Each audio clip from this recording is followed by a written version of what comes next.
Today we're talking about this one, number 44, The Unexpected. Another Cassie book, and this is ghostwritten by Lisa Hark-Rader. I believe this is the first and last book that Lisa Hark-Rader did.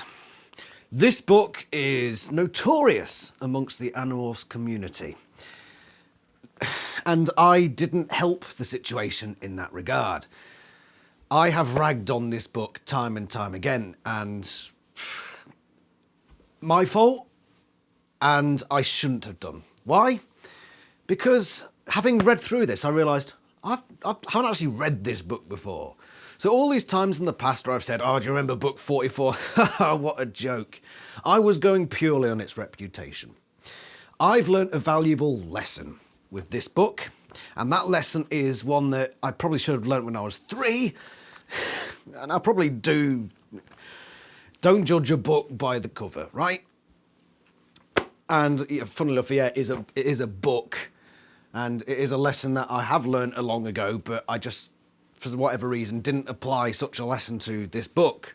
I should have read it before I made all those jokes on, haha, book 44, what a joke. And you can probably tell by the way I'm speaking here that I was wrong. I take it all back, book 44. And that, we're going to explain why. So first, let's cover Lisa Hark-Rader's writing. I think pretty good. Pretty good. A couple of weird bits here and there, one or two of which we'll probably get into, but generally, no big flaws. I take that back. No grammatical flaws or anything like that. She only really had Cassie's character to deal with throughout the vast majority of this book. So she only really had to get Cassie spot on. And thankfully, I think she did a superlative job. A really good job with this one. This is very much a character-driven book. And I think part of the reason that this book and some of the others get such a hard time amongst the fan base is because maybe I'm wrong, a lot of fans like it when the plot is vital to the storyline and there's action and there's characters you all know and love battling out and all that, and Marco jokes and Rachel being grisly and all that sort of stuff. So the books where you take some of those ingredients out tend to fall a bit flat with a lot of the community. And I understand that. I understand that. This book only has Cassie. The rest of the team are not there. She's out in Australia. I should have worn my bloody Australian hat for this. I've told myself I would, but I haven't, so whatever. But anyway, I should be saving this for the end of the review, really. So let's get into it, okay? Blistering start yet again. We're seeing this more often now. More and more often. We very rarely now start with the my name is Jake, Cassie, Rachel sort of thing. It goes straight into the action. And we're at an airport, and Cassie is in Seagulmorph. And she's looking at this, it's a plane, and it's carrying what is suspected to be a piece of bug fighter that had crashed in the ocean somewhere or on land somewhere. I forget where exactly. But the military was bringing it to this airport so it could be transported to NASA at the end of the line of transportation to be investigated because it's this weird hunk of material. So the military has taken it here. And apparently the Chi found this out because the Chi know everything. So the Chi have said to the Animorphs, right, go to this airport because there's this bit of bug fighter that's going to this airport. And of course, the Yeerks also know about this. I forget how, but they do. So Cassie is at this airport. She doesn't know where the other animals are and they're not replying to her thought-speak messages. So she's flying around and she sees this big black car coming up, and it gets in front of this truck where they're loading this bit of machinery. There's a few Marines and a few people in like hazmat suits and what have you. In fact, there are 2 Marines. And these guys jump out. There's Bold Spot Man. That's his name, according to the book. And he's all like, you need to stop this. We're going to take control of this. The Marines are like, no, we've got orders. We're going to follow these orders. And it's a very interesting little scene, and there's a brilliant little bit in here which I really appreciated being ex-military. You see it a lot, and I really, really enjoyed this bit. So what's happening here is Cassie wants to give a diversion, so she thought speaks to these Marines. Now, any other given situation, you'd say you probably shouldn't be thought speaking to people, but it's pretty obvious from the situation that these Marines are not controllers, so they wouldn't realistically understand what's going on here. The Yeerks, Cassie thought, were going to intercept this bug fighter wreckage and get in the way, so she wanted a distraction. I needed a diversion, had to buy some time. Marines are wimps! The guards glanced sideways at one another. Did you say something, sir? The corporal called out. Bald Spot turned, the Yeerk remember. You talking to me? Yes, I am. I believe you called us wimps, sir. Bald Spot frowned and turned away again. You're hearing things, son. The Marines shook their heads. Gutless weasels, I said. They act tough standing around at an airport, but they'd run at the first sign of trouble. The Marines rolled their eyes. If the Pentagon wanted real men, they'd have called the Air Force. That got them. I could see the muscles of their faces knotting up. The corporal clenched and unclenched his fists. I love that. I love that. I work with a lot of military people, and the constant bickering between, for example, the RAF, the Royal Navy, and the Army and the Royal Marines. You get these little snippets of banter, and it riles them up. Usually in a, facetious and banterous way. But they do get a bit riled up about it sometimes. They have jokes about each other. So for Cassie to turn around and say they're going to call the Air Force instead, somebody competent, and the Marines are suddenly like, who the fuck? Right, that's it. Now we're activated. I love that. I love that bit of humour. Cassie still doesn't know where the other Animorphs are, and she's starting to panic. Bald Spot is getting into his phone, and he says he's gonna dial somebody. So Cassie obviously assumes, right, they're going to bring the big guns in now with the Yeerks. So she thinks up a plan. And being Seagull, she unleashes her load because just like in a previous book, they come ready prepared with the thing when they're in bird morph. Splatters the Bald Spot guy and the phone. And he thrusts the phone at the ground, grabs his weapon and starts shooting at this bird, shouting, Andalite, because obviously Yeerks have absolutely no self-control. And because he's now firing, the Marines come into action, right? So they're like, put your weapon down, all that sort of stuff. Whatever. And then this, of course, develops into a shootout between these two Marines and a whole bunch of Yeerks. Some of them appear on this roof and they're all coming up, and the police are coming in, and I forget how we know, but we're pretty sure that they're controllers. So they're also joining the fight on the Yeerk side. And then the Animorphs come in. After that, so the Animorphs come in their battle morphs on a luggage cart and start having it out. One of the Marines is shot in the arm, down he goes. The other one's hiding behind the wheel. Cassie's still trying to force speak to him, saying, just, this, that, and t'other, trying to save him, essentially.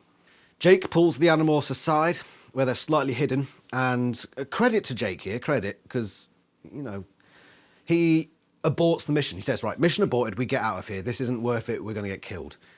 It's not cowardly for a leader to say, abort. In fact, it's one of the braver things a military leader has to do, is to say, my plan failed, we're not going to pursue it anymore. So Jake does that and says, right, we're going to go to that terminal over there, we're going to escape through that way. So the Animorphs charge off. Cassie sort of stays behind because she wants to save this Marine who's under the wheel of this plane being shot at, and she's trying to talk to him to do this, do that. She sees that the Marine is about to fire, which will obviously put him in danger. So she comes in as a Seagull, claps the gun out of his hands, and I believe she gets shot. I forget which side by, but she gets injured, lands in the luggage cart that was nearby, and she's damaged, injured. She thinks, bloody hell, I need to demorph heckin' fast, and she starts to demorph, but she gets through to half morph. And the Yeerks, having seen this, I was like, right, find that Andalite.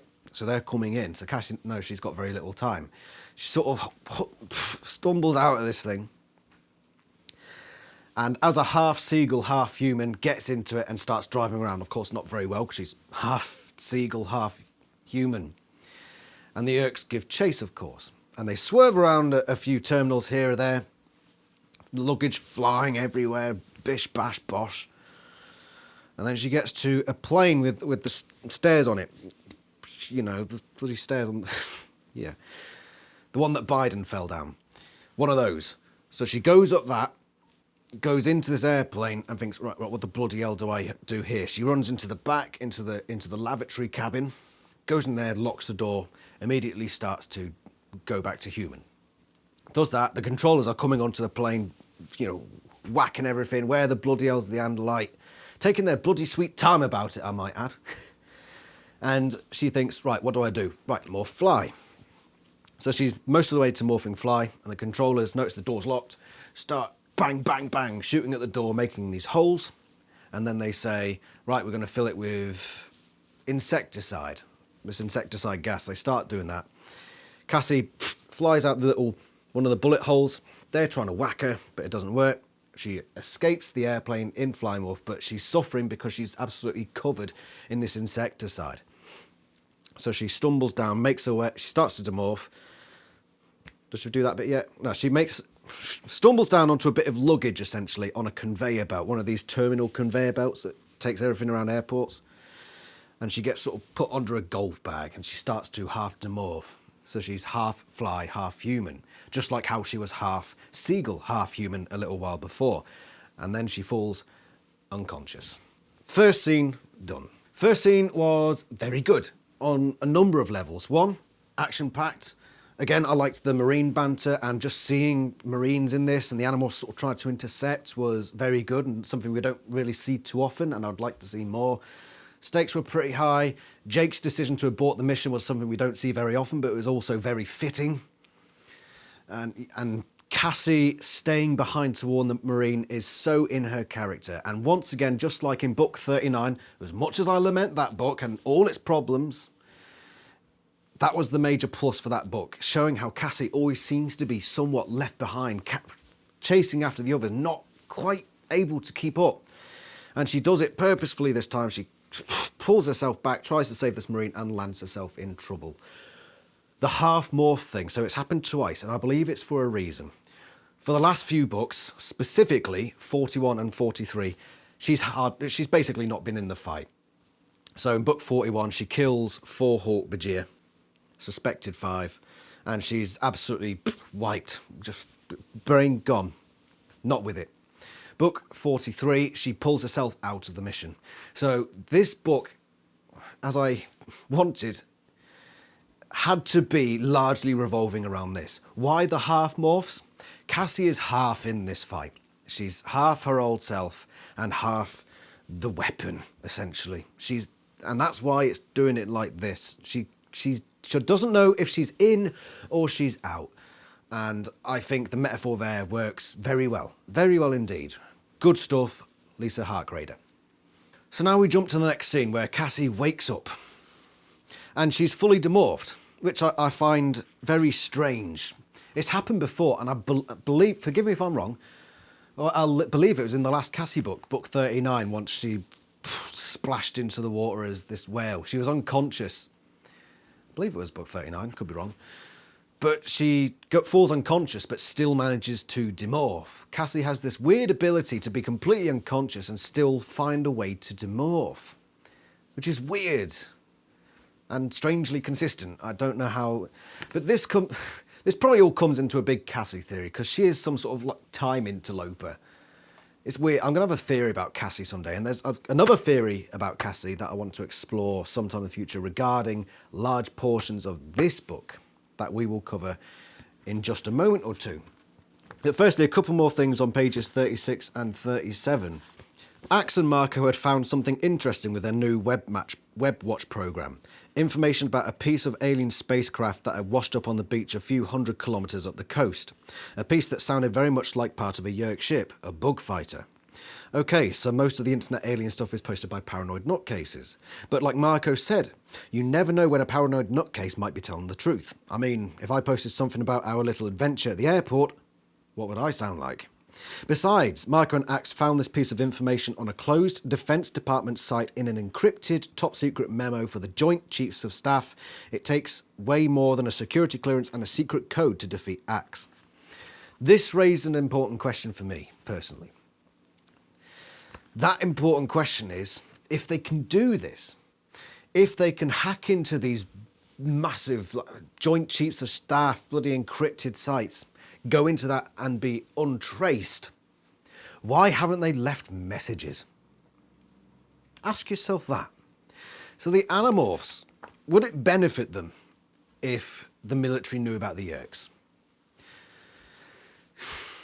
I think it's one of the things that they would like to happen, but they understand that there might be consequences. For example, all-out war.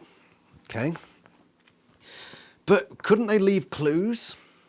So, for instance, if he could get onto this encrypted website and mess around with it, why doesn't Axe, just like every week or so, just go onto this main page that all the Joint Chiefs of Staff go to and just type in a message saying coordinates and give the coordinates of the Yeerk pool under their city. Invasion, check underground. At first they might be like, what's all this? But then do it again, do it again, do it again. Surely at some point they might suspect something's up and check it out, and they would find the Yeerk pool. An easy way to let the military know about the invasion. Maybe they think the military is taken, but considering that they know that there are Marines that aren't, you'd think that... put it this way. The bug fighter technology, if the Yeerks were in control of the military, they wouldn't need to have been this Yeerk manoeuvre where they tried to intercept it, because the Yeerks would already have found it and be like, the top brass would be like, no, put that over there where nobody can find it. So no, the military officials, as far as we know, are not taken by the Yeerks. So why don't the Animorphs give this information to the military? Again, they probably know that there might be consequences such as all-out war. Does anybody want all-out war? Who knows? Who knows? Who knows? One person who I do know wants all-out war is Visser 3. We know from the Visser Chronicles that the Visser wants all-out war. He doesn't want to do this secretive invasion. He wants to go in all guns blazing, take as many as you can, as quickly as you can.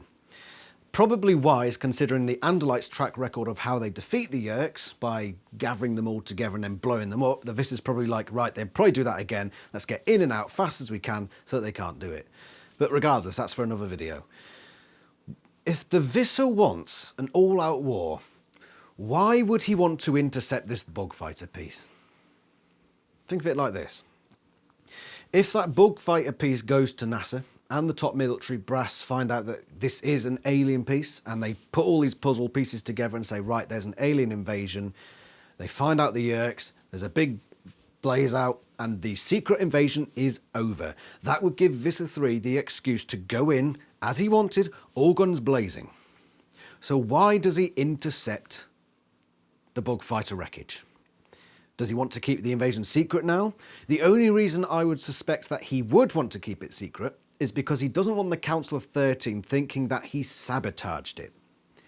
Because he already knows that the Council of 13 are on his back, hence why they sent the Garrotron in book 37. They're watching him. They're seeing his performance. That whole thing in the Visser Chronicles where they were suspicious of him. They said, you got to do it right. If only a few little months later, there's suddenly, oh, the bug fighter wreckage showed up and now it's all out war. The Council of 13 might get suspicious.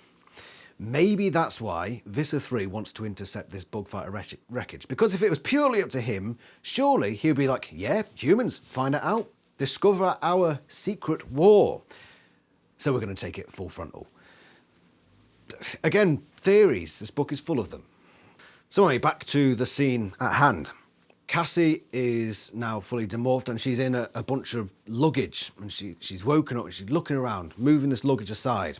All the luggage have those little airport tags on them. It's SYD, Sierra Yankee Delta. And she's thinking, what's that? Is that South something Dakota? So she doesn't know what that means, which is understandable. She's only 13, 14 at this point. Probably, maybe even 15 at this point, don't know. Oh no, she is the youngest of the group, so I can't imagine to be more than 14. And she finds out I'm in a plane and we're moving somewhere. And she's looking around and there's cages everywhere and she's starving hungry, which implies that she's been unconscious for quite a while. That's what she thinks, and she's looking around for food. Suddenly then, a big green beam shoots into this plane and freezes everything. Her legs go numb because they weren't protected by whatever she was sitting beside. So this whole thing freezes, the plane freezes, stops in place. What's happened is a bug fighter's come along and sort of, I don't know, time warped it. The plane opens up and she sees the bug fighter out there and 2 Hork-Bajir jump into the plane. She starts to panic and thinks, what do I do in this situation? And she thinks of what Rachel would do, which in this situation is probably the smart thing to do. In fact, it was, because it worked. She decides to morph Polar Bear. And she morphs secretly, waits for the Hork-Bajir to be in position and bashes this big trolley full of cargo forward, big box. And it shunts into the Hork-Bajir and sends them flying out into however far down they would go. Quite far. The Taxon in the thing looks and swoops away. But because now that time warp has gone, everything's now flying out because time is resuming for this little pocket of space. Cassie's crawling, trying to hold on, and she manages to close the door. Big sigh of relief. But she can't have a sigh of relief for long, because she knows, oh shit, the Yeerks now know I'm here, so they're probably going to send reinforcements. She gets herself comfortable knowing that she's really hungry. She takes like a packet of mints or something, I forget what exactly, finds a place to keep warm, and discovers there's a big control panel area hidden behind a curtain with the zip on it. And up there is the entranceway to the passenger part of the plane, where all the passengers are. So she keeps that in mind and waits. Later on, the bug fighters return. Two bug fighters return. And the same thing happens, okay? So she sees it, the green beam comes in, and she runs through the zip thing into the control room and shoots up this ladder that takes her into the passenger part of the plane. And she looks around wondering what to do.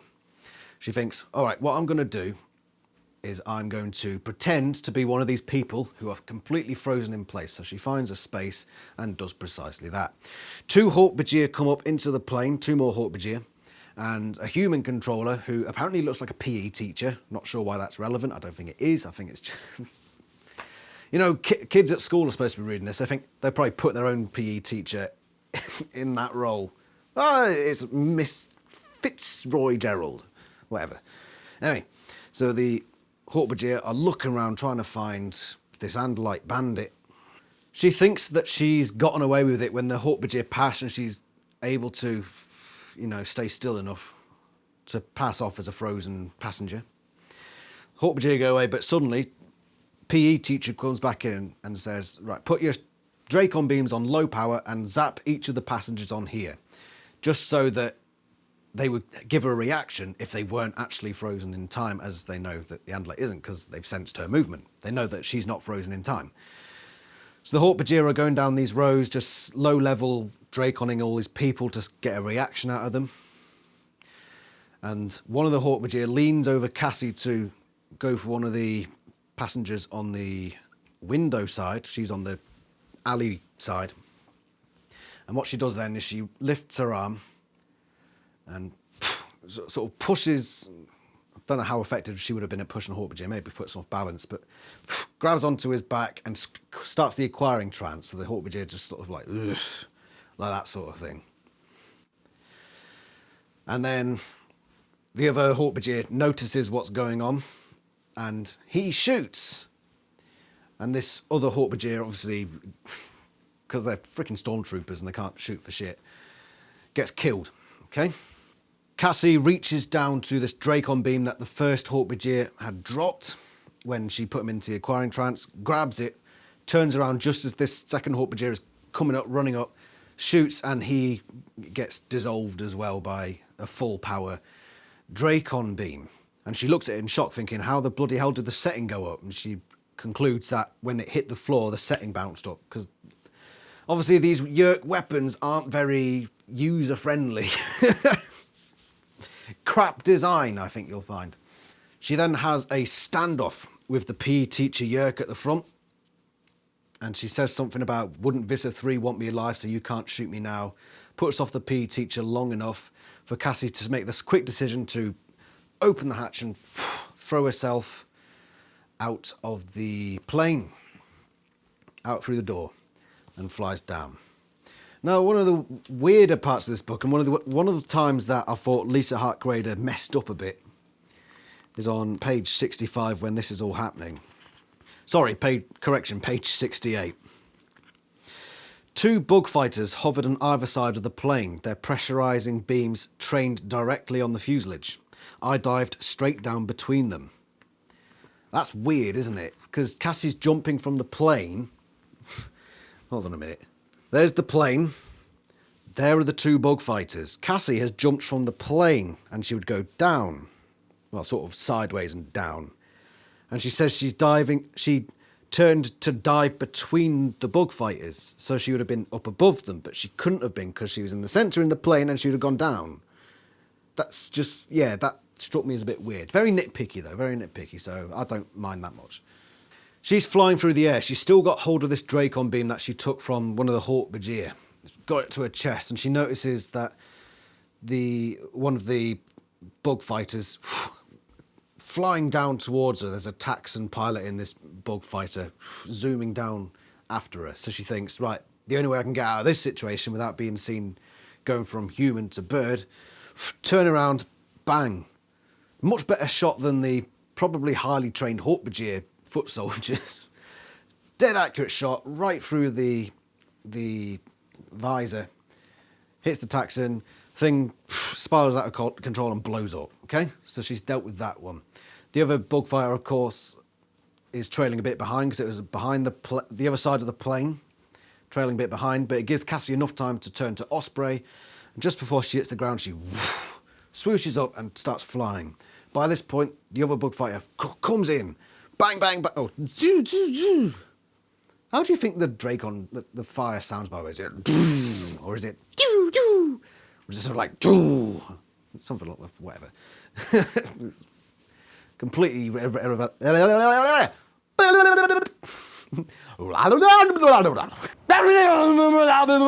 Completely irrelevant point, but she's this big load of sand. It's like a desert. She's flying around. She eventually finds this ravine. Swoops into that. They're still shooting her, but she finds a little outcropping. Swoops past that, and finds a little cubby hole to stay in. And she stays in there, goes to flee more, so she's incredibly small, buries herself, and just waits it out. That is the end of that scene. Again, very thrilling, I will say. Really good stuff. There's a few points I want to make about this scene. The first one is, I think, a really poignant line on page 53 that probably says a lot more than it was meant to. This is when, I think after the first Hawk-Bajir were killed. Yeah, it was after the first Hawk-Bajir were killed and she rummaged through stuff to feed herself. Whereas prior to the Hawk-Bajir coming in, she thought, I'm really hungry, but I don't want to be a thief, so I'm not going to take the oranges and whatever else was there, the food. So she didn't do it. But now that she's dealt with that first bit, she's just like, fuck it. I'm going to eat stuff. There's like prune juice or something like that. And there's just this one line. I'll do the preceding paragraph, just to give you the context. I rolled the bottles aside. The juice sloshed wet and cold. I was thirsty, too thirsty to be choosy. I picked up the juice bottles and put them in a little pile with the sweater. I felt kind of bad. Somewhere on this plane was an old man who'd probably end up cold and constipated before long. This is the line. But thirst was stronger than guilt. But thirst was stronger than guilt. And that, I think that line is worth much more than it originally puts across. I read that a couple of times when I first read it, and it was like, I really like that line. I really like that line, and it suits not only Cassie, but the rest of the Animorphs right down to the ground. Cassie has all this guilt. This book is largely about Cassie's guilt, and we'll get more into that as we carry on in the book. She has this sense that everything bad is happening is down to her, and that she needs to take responsibility for it, that she's the cause of all this bad stuff happening. Okay, so she has an incredible guilt complex about her. Which is why at first she says, I don't want to take those oranges. I don't want to, I've got myself into this bad situation. I'm absolutely starving, but I will not take those oranges because she will feel that guilt. She will feel responsible for putting somebody else out. But in the end, thirst wins over. there's something more important to a person than the consequences of their actions. If you're dying of starvation, how many people are going to refuse food? Not many. I mean, look at Aladdin, that Disney story, Aladdin. You know, he was poor, and you know, he resorted to stealing food to feed himself. You know, he was a bad guy. It was a crime. Hence why all those really funny police people, I thought they were great characters. Found them hilarious when I watched that movie. They were always after him because he's a criminal, but he feeds himself by it. Thirst is stronger than guilt when you're desperate. And that applies to Cassie in a lot of things. Just like in the scenes with the Hork-Bajir in this. So she's killed 4 Hork-Bajir, an exact mirror of the 4 she killed in book 41, where she had the complete breakdown. And I think that is deliberate. She killed 2 on purpose, the ones where she shoved them out of the cargo hold to fall to their deaths. And she killed 2 by accident. Well, she killed 1 by accident, and 1 was indirectly killed because of her actions. So she's killed 4 Hork-Bajir, just like in book 41. She knows that she's going to feel incredible guilt. And she does. Firstly, for the 2 she killed deliberately. There's a line where she says she's going to remember those screams of terror from them, and she recalls them a couple of times. But also for the ones where she's indirectly killed them. Just her taking an action has caused one of them to die, and she feels terrible guilt. But in that situation, like with the cargo hold, the thirst was stronger than the guilt. The thirst to survive, to do what she needed to do to sustain her own life, and she pushed them out of the cargo hold knowing that she would feel tremendous guilt because of it, but she did it anyway.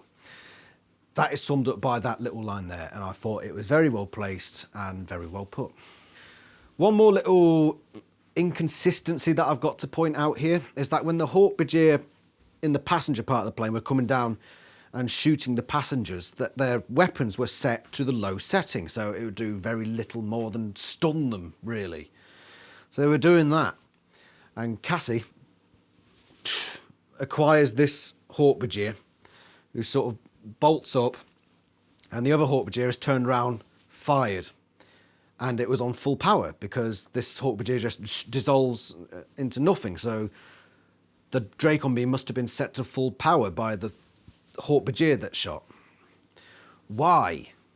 You've been given an order by this PE teacher / Vista 3, probably from higher up, to keep this Andalite alive, to stun them essentially. So this Hork-Bajir, who's going down the other side of the aisle, is stunning on low setting these passengers, and then suddenly hears commotion, turns around and shoots. But in that time he shoots, in that time he moves, he obviously switches to full power and shoots. Why? I don't understand why he did that, really. It just, I mean, I know that the Yeerks are incompetent, but even then, it just seems unreasonable that in that split moment he thought to turn to full power rather than just shoot. It seemed more for plot convenience sake. So now we move on to the latter part of this book. Cassie comes out from a flea under the thing. It's night time, and she comes up the side of this little ravine, this little valley thing, and suddenly someone's speaking in her ear. And she jumps, screams, and it's this, I believe he's an Aboriginal, Australian Aboriginal, I believe that's what they're called. This kid, and he's got a little dog called Jala, I believe, Tjala, Jala, and this kid's name is Yami, and they have a little chat, what have you. Yami says, oh, you're very strange, all these strange things happening around here, and he's very nonchalant about it, which was quite amusing. He said, oh, the bloody planes blowing weird planes blowing shit up everywhere, and then you with your bird, and then your bug, and then you must be a spirit god. Because he basically thinks that she's some sort of god that's come down from above or something. So a very spiritual kid. The bird girl, I think he refers to her as a couple of times. Bird girl. But he's chill about it. He's cool. Probably because he just assumes that this must be a spiritual thing. I believe in these deities, and so I'm not that concerned about this bird girl coming down. And it's amusing. I quite like it, really. But he takes her along, and this dog's going on as well. And there are a bunch of kangaroos down by this little watering hole. It's in this little shallow valley. Bloody dust again. Now, what I find funny about this part is that he calls the kangaroos boomers. I did find that personally quite humorous. But they're down by this sacred bit. This is their sacred home. I don't remember why exactly, but something about their long-distance ancestors building this place and spiritual stuff going on here. But he considers it a sacred place, and all these reindeer are sitting around there. And then Jala, the little dog, runs down and starts chasing these kangaroos, and they all start bouncing off over that way and towards the water. And he gets into a scrap with one just in the edge of the water, and he gets a kick in the face, and he sort of yelps, comes back. All the while, Yami's like, no, puppy, should have put you on a lead, maybe. But no, Charla comes back. Anyway, after this encounter with the kangaroos, Cassie eventually goes to sleep again, and she wakes up in the porch of Yami's house, and he's got various family members there. There's a couple of little houses here, and like a caravan. And she wakes up in this porch and hears this raucous laughter, this thunderous laughter. Wakes up, gets up, and sees Yami's family out there in what's called a lean-to. I didn't actually know what a lean-to was. I haven't actually looked it up, probably should. I imagine it's just like a big tall thing made of sticks that you just sort of relax against, like a solid hammock, maybe. Yami's grandfather is the one with the thunderous laughter, a big bloke, old as well, really old, like big nose, and he's got like a vest and jeans on, but he's also got big thick hair and a big beard. And he's a very smiley bloke, and she comments several times on the smiles of these people. They're big smiles, and they seem like a genuinely wholesome family, and I thought they were quite endearing, which is good because they're a large part of this book, and if this family wasn't endearing, then it probably would have let the book down a bit. But yeah, Lisa Harkrader does a very good job of endearing us to this family. We mostly revolve around Yami and his grandfather, who's very weary, and he's sort of stumbling around a lot, and Cassie's getting concerned for him. They're having a bit of a chat, they're getting to know each other. Cassie figures out that they don't have phones because, of course, they're in the outback in Australia, hence why there's red sand everywhere, and it's just this outback landscape. I should have really mentioned that earlier. By the way, somebody on the Discord pointed something out. They're going from America to Sydney, which, as far as I know, is on the sort of lower east coast of Australia, Bruce. They fly down there, miss the outback, so how they end up above the outback seems a bit strange. Maybe there was like a stop-off in China. I don't freaking know. But whatever, they're in the outback. She also finds out that there's a two-way radio that they can use, but it was destroyed in the carnage that ensued when Cassie first arrived here. The bugfire blowing everything up. Cassie feels tremendous guilt. Oh shit, I brought the bugfire here and it's just blown up their means of communication. Things aren't made any better when Yami's grandfather comes back out to show Cassie his boomerangs that he sells off to tourists and what have you. Boomerang. He comes out and he's still sort of stumbling around. He's not looking too fit. Walks out a little bit and throws this boomerang. And Cassie is perplexed when it doesn't come back. He's thinking, don't boomerangs tend to, back in the face? He's like, no, it's a hunting boomerang. This is a boomerang. That's not a boomerang. This is a boomerang. Yeah, whatever. He throws it. How are you going to get it back? Well, I get it back when Yami brings it back to me. So Yami's gone off and got this thing. But again, he stumbles. He just basically falls over. And that's when they realise that he's been badly injured.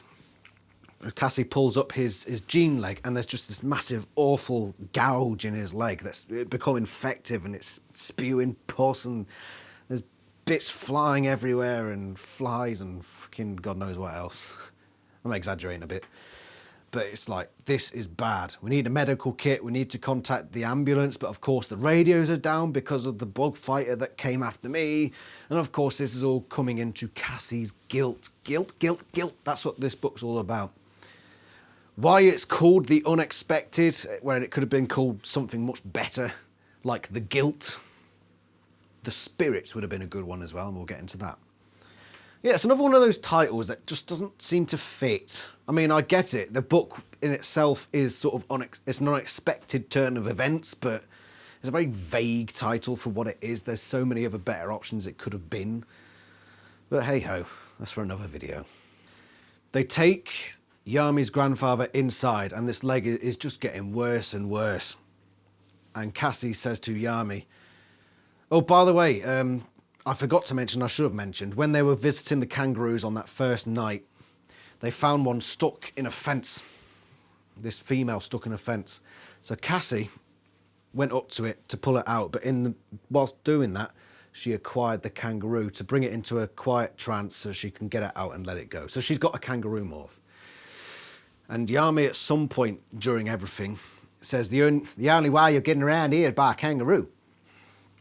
And so she says, well, I'm the bird girl. I can also turn into a kangaroo. Yami says, yeah, it's about 100 kilometres away. You're probably better off waiting. Even if you are going to go kangaroo, it's probably better to wait till sundown when it's a bit cooler. You're not just going to melt. So she does that, and they wait around. And they wake up quite late. Cassie gets up, and the grandfather's leg. I don't know why we didn't have a name for him, by the way. It's so much easier than just saying Yami's grandfather every time. It'd have been nice for him to have a name. But his leg is now, it's about that wide. It's black, it's pulsating, and it's about to freaking explosion. Things hitting the freaking walls, plates smashing, Cassie flying out the window. It'd be like that scene from book 11 where she's just flung through the trees, just woof, just comes out of it with a cut on her arm. Be like that. She thinks, right, this needs to be sorted now, or else he's not going to make it. So Yami leaves the room, and Cassie thinks, what am I going to do? And she morphs Hawkbajir, because of big blades. She's morphed the Hawkbajir. Yami comes in and is like, what the fuck's going on here then?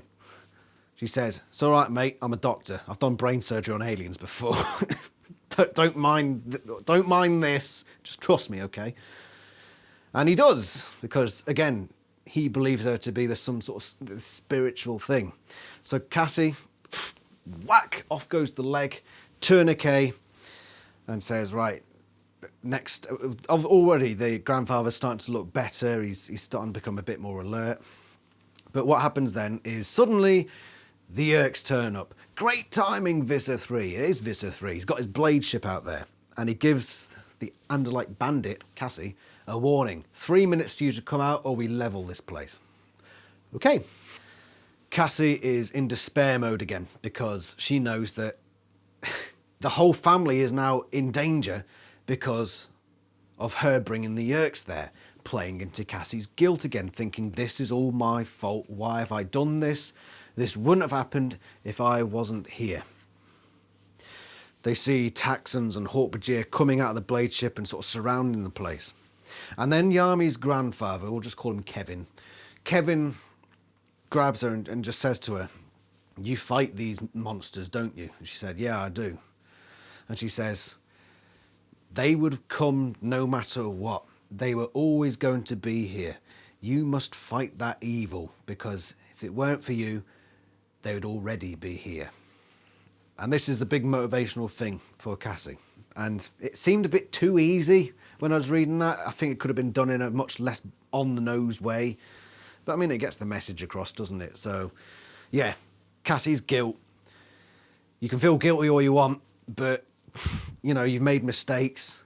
But no matter what you'd have done, the Yerks would have already been here. They would have still been doing the same thing. And if anything, they'd probably be doing it even quicker.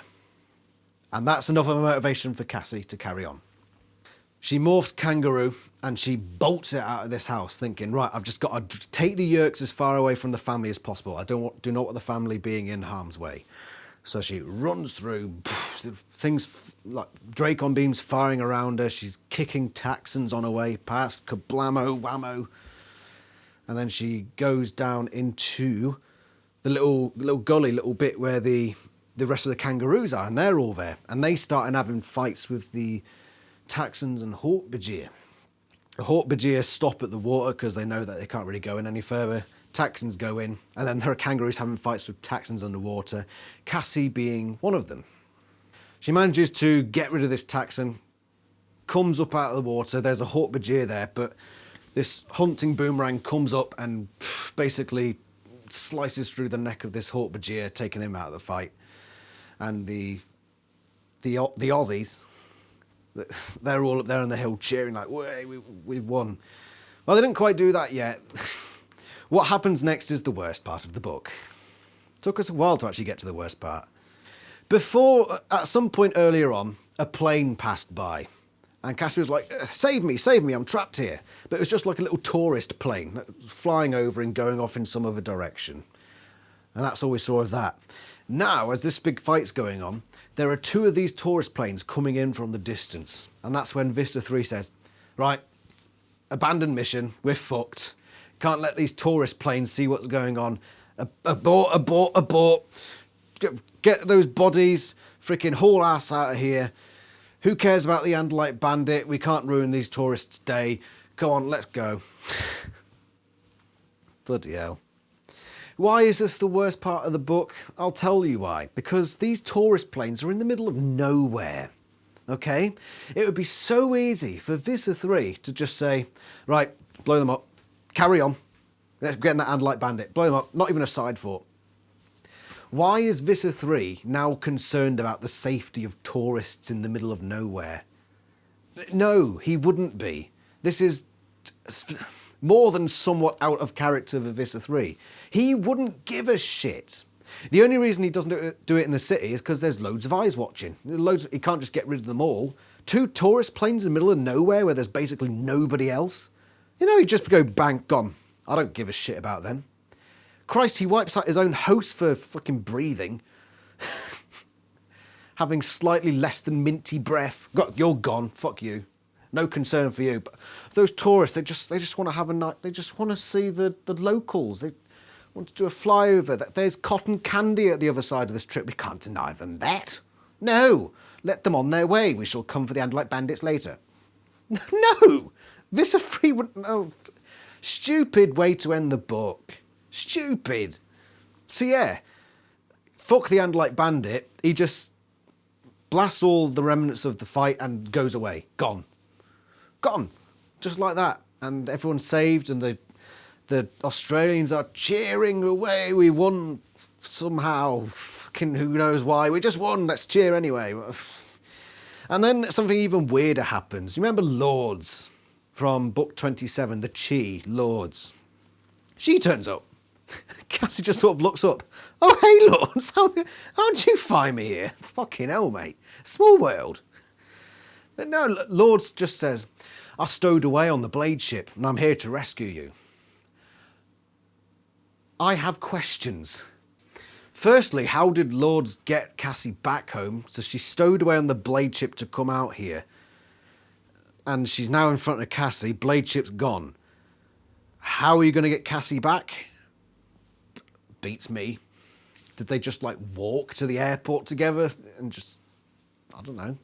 I know the Chi can operate at supersonic speed, but Cassie's not going to survive those G-forces. Secondly, the Chi are now apparently able to stow away on a blade ship. The blade ship. The big blade ship. Remember in book 42 where they couldn't even sneak into a child's bedroom to take a camera? Now they're sneaking onto the blade ships as stowaways. What the fuck is with these Chi? Fuck off. And not only that, you waited until the very last minute to do something? When all this slaughter had taken place, there are bodies lying everywhere, people are dying, The sounds of terror and battle and woe and misery. And you wait till it's all cleared to pop up and say, right, I'm going to put up a hologram now. You're safe from view. What? Right, okay, Lords, if you were fucking genuine, right, you'd have waited till the Visser was above the blade ship and he's zeroed in on the house where Cassie is obviously staying.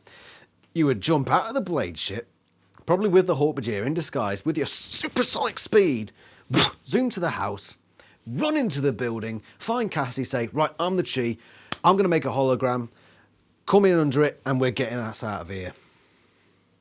Maybe make a fake Cassie to draw the Yeerks away so you save the family as well, and Cassie can go off in another direction. I don't freaking know. Why are you just watching? Freaking, I wonder how this battle will turn out. I'll fucking tell you why. Because the Chi are scumbags, and all they want to do is be voyeuristic sadists. This has always been my theory with the Chi.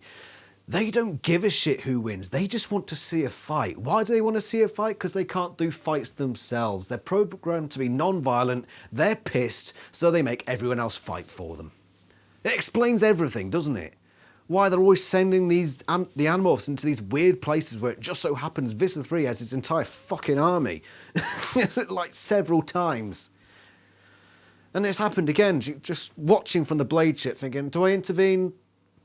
Nah, see how she gets on first. Wait till the battle's over. Once the battle's over, then I'll jump into the fight. Fucking hell. And don't forget that this whole thing was set up by the Chi in the first place. Maybe not the little bits, but the very first scene at the airport, that was the Chi. They sent the Animorphs in there.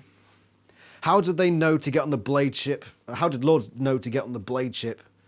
How did she get on the blade ship? Was she there all along? I don't know. But she ended up on the blade ship going to Australia knowing that Cassie would be there, and who knows? Who knows? It's too... They're too fucking weird to comprehend, these Chi. It just seems to be all that they do is just make people fight. Look at the scene at the start of the book. They had like a three-way between Marines, Yeerks and the Animorphs bundling in on a luggage cart. They must have been fucking loving it. Hey, I'm betting on the Marines. Yeah. Scumbags. Genuine scumbags. Why are you... So, right, you've got this wreckage.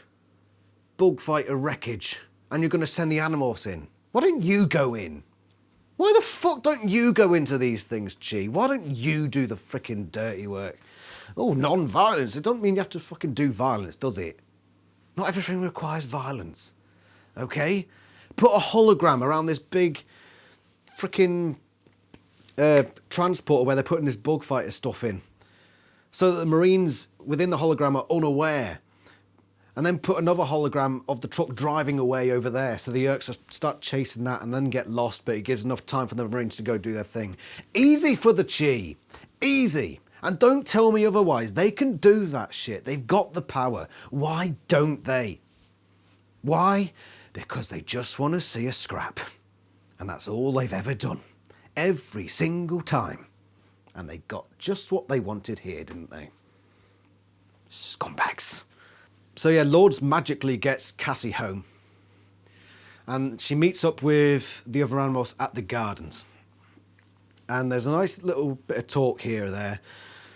She has a chat with Jake, who apparently has missed her and has done everything he can to try to find her, which is genuinely quite sweet. I like that bit. The Animorphs are generally acting in character, but there's not too much to this last scene, I don't think. I think it's just... It is nice seeing it. Seeing those characters coming back with Cassie and seeing how she's still a part of the team. Because she has been wavering. She has been wavering recently.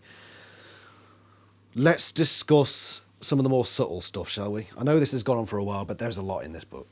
I've always thought that Cassie had a connection with the Hork-Bajir on a much deeper level than we're given stated in the books. You might think, oh, Tobias is the one with the closest connection to the Hork-Bajir, but I think that's wrong. I think that Cassie is very much intertwined with the Hork-Bajir in almost a spiritual way. This book is very spiritual, in fact. Of course, you get the whole Yami and the spirit thinking Cassie's some sort of spirit or thing. That bit is obvious, but there's a deeper bit to this. Okay? remember when she had to cut off Yami's grandfather's leg off, right? The book makes it clear that Cassie has two morphs, two Hawk-Bajir morphs, and it does this on purpose. She chooses the morph that she acquired on the plane, the Hawk-Bajir morph she acquired on the plane, and she explains why. In very vague terms, but I think we can sort of pinpoint on why she did it. She said that his DNA ran in her system. That was all that was left of him. This Hawk-Bajir who was destroyed by the Dracon beam, all that's left of him now is the DNA that's floating around in Cassie's body. And I believe the reason she chose to be this Hawk-Bajir is because of her guilt for what happened to this Hawk-Bajir and all the other Hawk-Bajir that she's killed.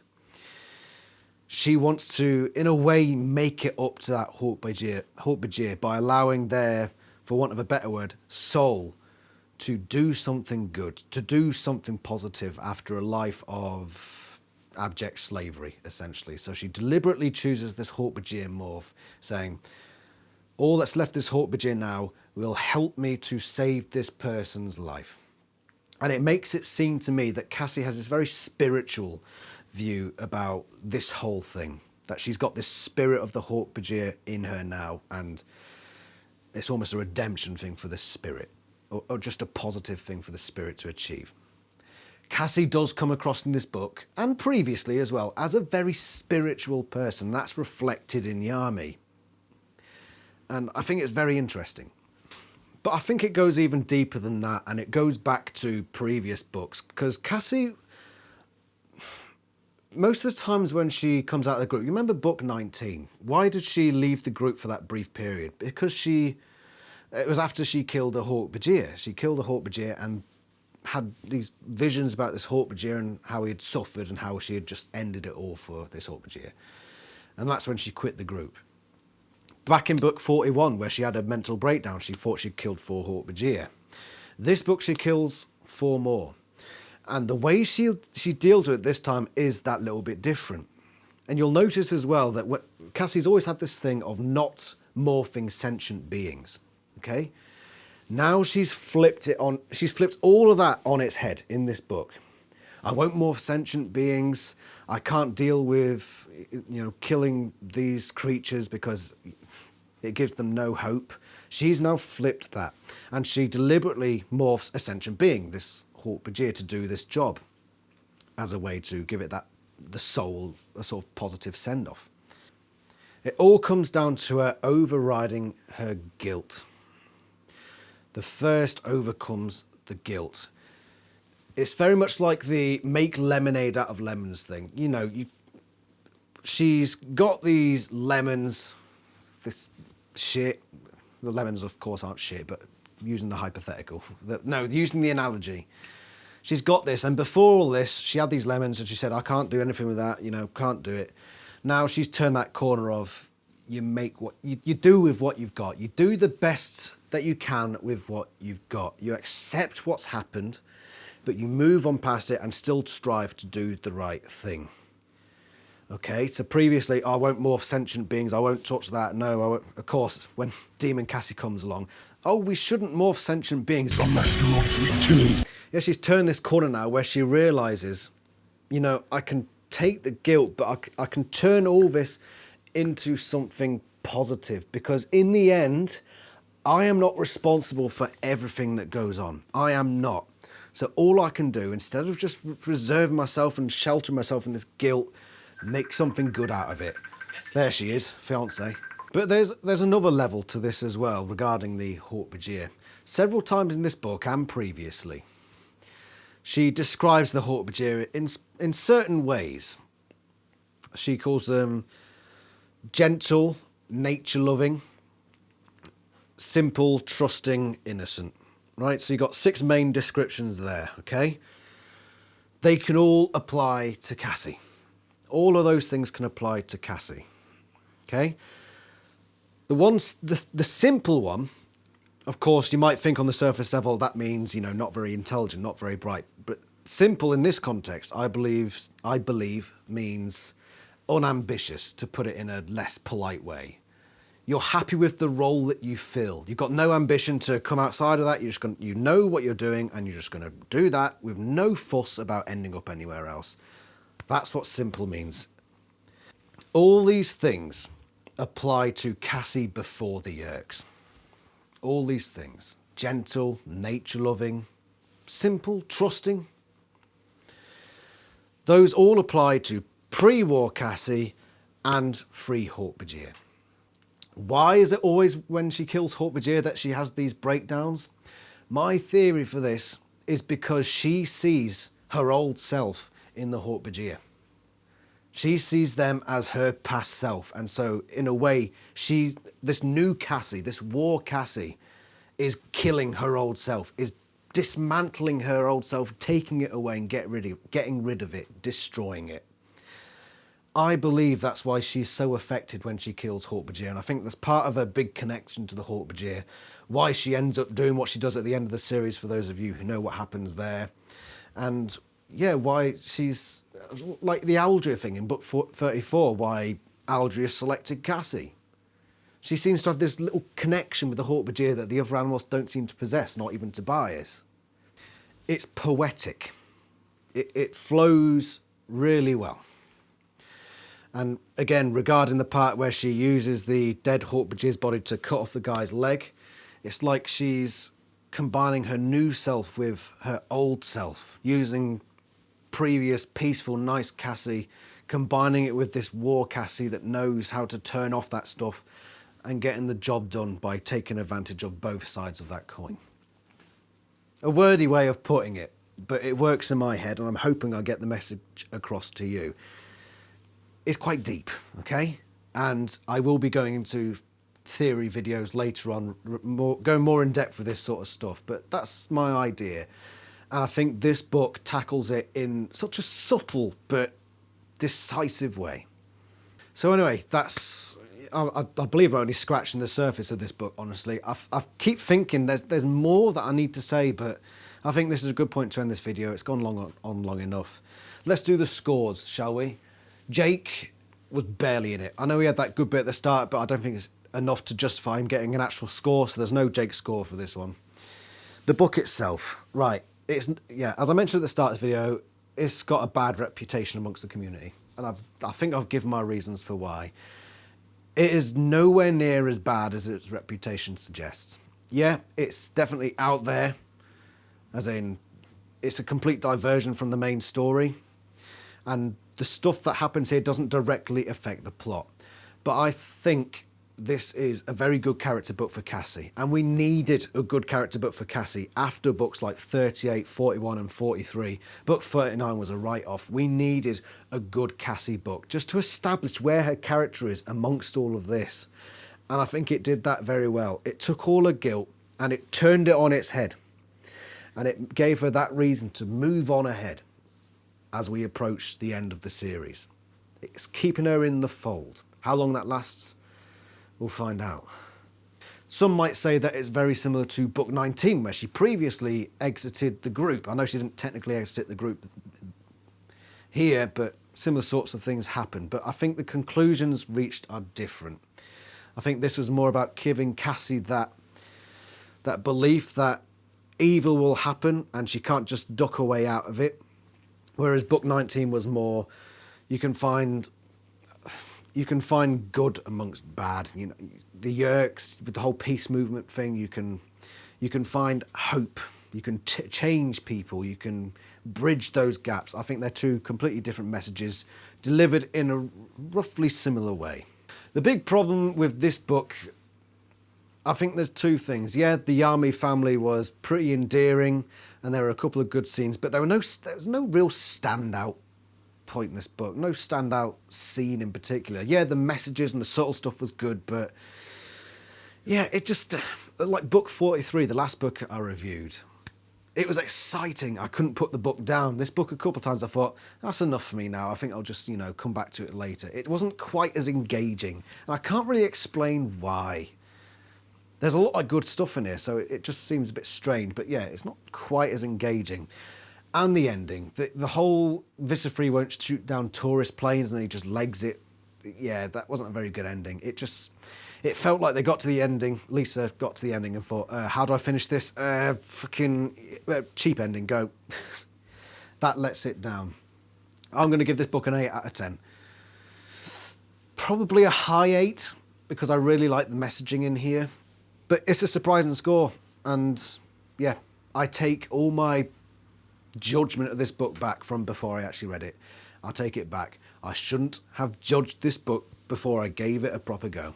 I am sorry, book. Well done. You proved me wrong.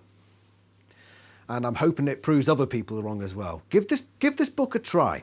And try to pick out those subtle little meanings. It's got a very Ellen Giroux feel to this book. A lot of like little hidden bits put in there that you have to pull out yourself. You have to expend energy to pull it out. Give it a go. Find those messages. Find Cassie's development, because it is subtle, but it is brilliant. So that's that book. Controversy time. Aside from that controversy. Right. I didn't know where to put the Animorphs Chronicles in my read-through. Technically, it should have either gone after 53 or after 54. But I want 54 to be the last book in this review series. I want that to be the end point. I don't want it to come between 53 and 54, because I want that to be a clean run through in the reviews. So I'm thinking it's got to come before that somewhere. And I'm thinking, where's the best place to put it? Well, we know that 45 is where, you know, things start to really build towards the end. So we've got that big chunk. I want to fit it in before that. I want to do that big, all in one go. Not in a single video, of course, but you know what I mean. So we're going to do the Animorphs Chronicles next. And I'm looking forward to it. And I hope you are too. So thank you very much for watching. This has been a challenging one, but in a good way. So thank you, the unexpected. You probably could have had a better name. But yeah, that's it. I shall see you next week. Ta-ra!